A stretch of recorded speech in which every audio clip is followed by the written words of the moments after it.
संत श्रेष्ठ समर्थ रामदास स्वामी यांच्या 341व्या पुण्यतिथी म्हणजेच दास नवमी निमित्त समर्थ रामदास स्वामी यांनी नाशिक जवळील टाकळी येथे गोदावरी आणि नंदिनी नदीच्या संगमावर स्थापन केलेल्या मठात असणाऱ्या गोमय मारुती मंदिरामध्ये महापूजा आणि अन्य धार्मिक आणि सामाजिक कार्यक्रम साजरे करून दास नवमी आज साजरी करण्यात येत आहे। यावेळी दर्शनासाठी सकाळपासून मोठ्या प्रमाणात भाविकांनी गर्दी केली आहे।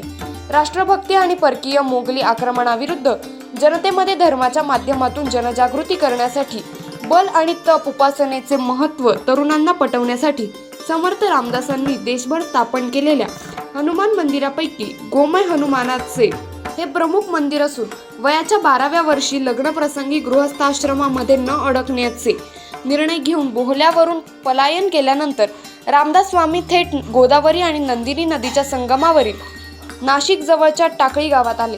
या ठिकाणी गोमय हनुमानाची आणि मठाची स्थापना केली। या ठिकाणी भारत भ्रमणाला जाण्यापूर्वी रामदास स्वामींनी 12 वर्ष वास्तव्य आणि तपश्चर्या केली।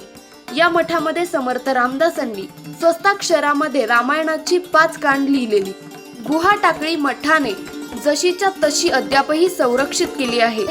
या गुहेमध्ये असणाऱ्या श्रीरामाच्या मूर्ती पुढे नतमस्तक होण्यासाठी आणि जप अनुष्ठान करण्यासाठी नागरिक आज मंदिरात गर्दी करत आहे।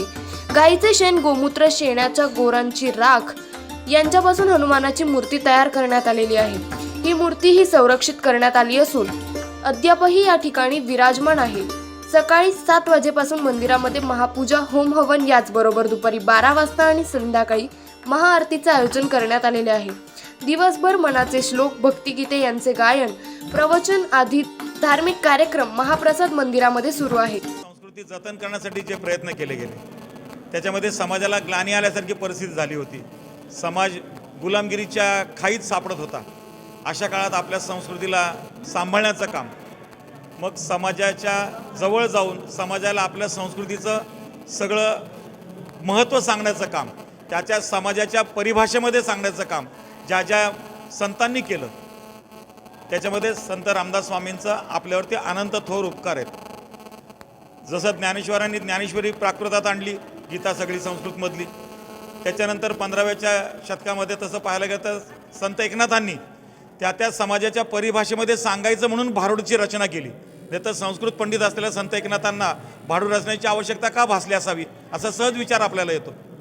तद्वतच त्याच्या पुढच्या शतकामध्ये संत रामदास स्वामींनी तपश्चर्या करून गावोगावी मारुतीची मंदिरं उभी करून बलोपासना करावी, भक्ती आणि शक्ती याचा संगम घालण्याचं काम एका अतिशय कठीण काळामध्ये संत रामदास स्वामींनी आपल्या समाजापुढं प्रस्तुत केलं।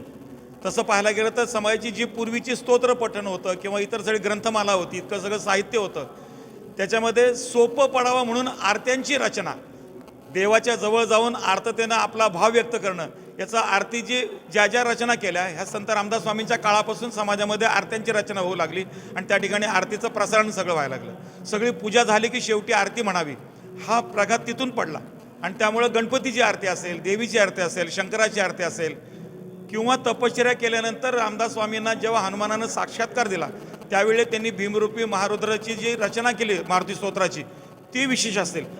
तसं अनेक आपल्या सगळ्या पुरातन काळातली सगळी जी आपली परंपरा आहे संस्कृतीची, धार्मिक ग्रंथांची, ही सगळी समाजाला सोप्या भाषेत सांगण्यासाठी, समाजाला भक्तीच्या दिशेनं नेण्यासाठी ही आपल्याला खूप कामाला येते। आता हे जे सगळं सामाजिक धार्मिक जे स्वरूप बाहेर होऊ घातलेलं आहे याच्यामध्ये मोगलांचा कालावधी 700-800 वर्षाचा असेल, ब्रिटिशांचा असेल, त्यामुळं पाश्चात्य संस्कृतीचा आपल्यावरती खूप प्रभाव पडत असताना आपली संस्कृती त्याच्यापेक्षा उज्ज्वल आहे, दिव्य आहे, दैदिप्यमान आहे। हा आपल्याला साक्षात्कार हळूहळू याच्यामध्ये व्हायला लागलेला आहे। आता आपल्याला जे आता आपल्या संस्कृतीवर आघात होऊन आपल्याला पाश्चात्य संगीताच्या स्वरूपात किंवा वेगवेगळ्या स्वरूपात आपलं जे मूळ तत्त्वज्ञान आहे, आपलं जे मूळ संगीत आहे, आपलं जे मूळ शास्त्र आहे याचं थोडंसं त्याचं विकृत स्वरूप समोर येते काय अशी भीती वाटागली। गणेशोत्सवाचं स्वरूप प्रचंड प्रमाणात विस्तारलं आहे, शिवजयंतीचं स्वरूप प्रचंड प्रमाणात विस्तारलं आहे, परंतु त्याच्यामध्ये ज्या आरतीचं स्वरूप आलं आहे ते त्याच्यामध्ये मात्र विकृत स्वरूप येता कामा नये आणि ज्या भावनेनं, ज्या आर्ततेनं ज्या आरतींची रचना झाली त्या याच्यातच आपली आरती म्हटली गेली पाहिजे आणि मग त्या ठिकाणी भक्तिमार्ग आपल्याला साधता येईल असं मला वाटतं। याच्यासाठी संत रामदासांची आठवण होणं, त्याच्याकरता त्यांच्या कृतज्ञतेत राहण्याचा दिवस आजचा आहे। म्हणजे छत्रपती शिवाजी महाराजांच्या काळामध्ये ज्यावेळेला मोगलांचं साम्राज्य आपल्यावरती गिरट्या घालत होतं त्यावेळेला शत्रू किती बलवान होता आणि आपला समाज त्यावेळेला खूप तसा लढाऊच्या स्थितीमध्ये नव्हता, तेव्हा निद्रिस्त असणाऱ्या समाजाला जागं करून पुन्हा एका हिंदवी स्वराज्याच्या दिशेनं झेप घेताना शिवाजी महाराजांना ज्यांनी ज्यांनी सहकार्य केलं त्याच्यामध्ये संत रामदास स्वामींचं नाव प्रकर्षानं घ्यावं लागेल. कारण त्यावेळेला जनतेमध्ये जागृती करण्यासाठी आणि शत्रू किती भयानक आहे हे सांगण्यासाठी जो जो पत्रव्यवहार म्हणून रामदास स्वामींनी शिवाजी महाराजांनी केला, तर संपूर्ण पत्र लिहिलं तर पत्राचं पहिल्या आद्याक्षराचं पहिलं अक्षर पूर्ण वाचलं तर शत्रू किती भयानक आहे, कुठून चाल करून येतं आणि काय सावधानता बाळगली पाहिजे शिवाजी महाराजांसाठी केल्या होत्या. आणि हे एक आपल्या संस्कृतीसाठी समाजासाठी एक महत्त्वाची देण होती, महत्त्वाचे त्यांचे थोर उपकार होते असं म्हटलं तर चालेल. म्हणून आत्ताच्या सगळ्या वातावरणामध्ये संत रामदास स्वामींनी किंवा तत्सम त्या काळातल्या सगळ्या संतांनी जे आपल्यावरती उपकार केलेत त्यांच्या कृतज्ञतेत राहायला आपल्या सगळ्यांना आवडेल. म्हणून आजच्या नाशिकचा जिथं टाकळीच्या आगर टाकळीला रामदासांनी 12 वर्ष तपश्चर्या करून एक नाशिकची मुळं नाशिकचं तीर्थक्षेत्र म्हणून पहिल्यापासून जे नाव आहे, कुंभनगरीचं गाव आहे, त्र्यंबकेश्वरसारखं देवस्थान आहे, ब्रह्मगिरीसारखा पर्वत आहे, सप्तशृंगी मातेसारखं तिथलं अधिष्ठान आहे आणि पारंपरिक जे वातावरण आहे त्या काळामध्ये ज्या ऋषीमुनींनी तपश्चर्या केली त्याच्यामध्ये संत रामदासांची टाकळीमधली तपश्चर्या ही आपल्याला अधिकाधिक अजून भावते, ती आपल्याला जवळची वाटते. म्हणून या ठिकाणी ज्यांनी कुणी 250, 300, 400 वर्षापासून या सगळी मठाची संगोपना केली असेल, याच्यात मदत केली असेल किंवा इथं सातत्यानं पूजार्चा केल्या असेल, त्यामुळे त्या तपश्चर्याचं पुढं समाज जागृतीसाठी आपल्याला नक्कीच पुढे आपल्याला उपयोग होईल. म्हणून आजच्या रामदास नवमीच्या निमित्तानं आपल्या सगळ्यांशी हा सगळा चर्चात्मक संवाद करताना मला आनंद होतोय, समाधान वाटतं, अभिमान वाटतोय. महाराज की पुण्यतिथि पर उनके गुफा में आए हुए हैं, जिस गुफा में लगातार उन्होंने 12 वर्षों तक तपस्या किया है और यहीं से उनको हनुमान जी के साक्षात दर्शन हुए. यहीं पास में एक स्थान है जहाँ पर अर्घ्य देते समय उनके दर्शन हुए थे.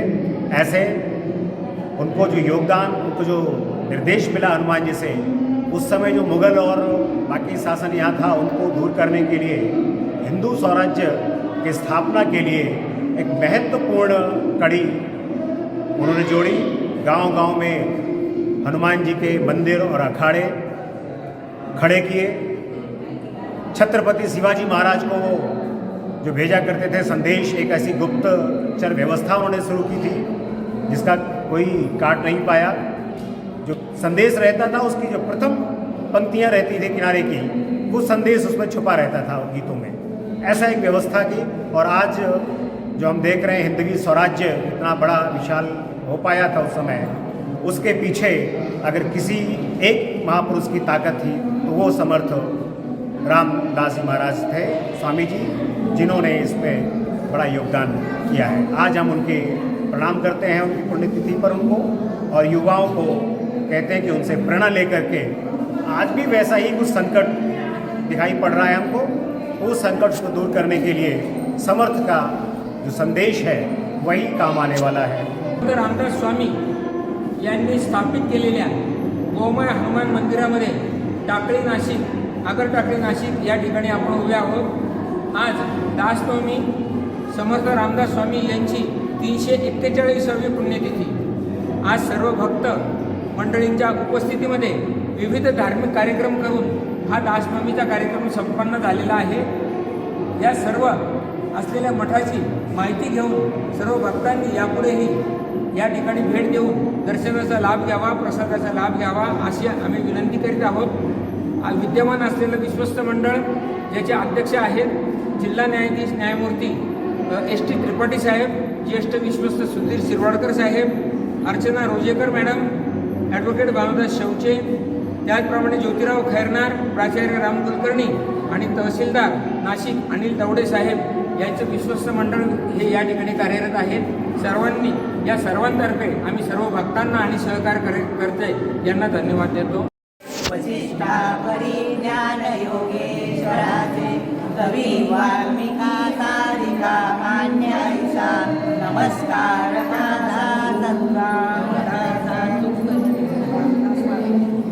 बोलो. ऐसे हमारे प्रेरणा स्थान जो रामदास स्वामी है उनकी पावन भूमि नासिक में हम रहते हैं, उसका हमें बहुत बहुत बहुत गर्व है। उनके करुणाष्टक, उनके मनाचे श्लोक हमें बहुत ऊर्जा देते हैं। हमारे सामान्य गृहियों के लिए उनका जो करुणाष्टक है वो तो हमें बहुत बहुत भारी लगता है। हमें बहुत उनकी जीवन में हमारे लिए ये प्रेरणादायी है। ऐसे रामदास स्वामी जी के मनाचे श्लोक ये हर स्कूल में, हर जगह हमें स्पर्धात्मक रूप के लिए बच्चों के लिए शुरू करना चाहिए, ऐसा मुझे लगता है। उनकी प्रेरणा सभी को जीवन उत्साही करने के लिए बहुत बहुत अच्छा लगता है।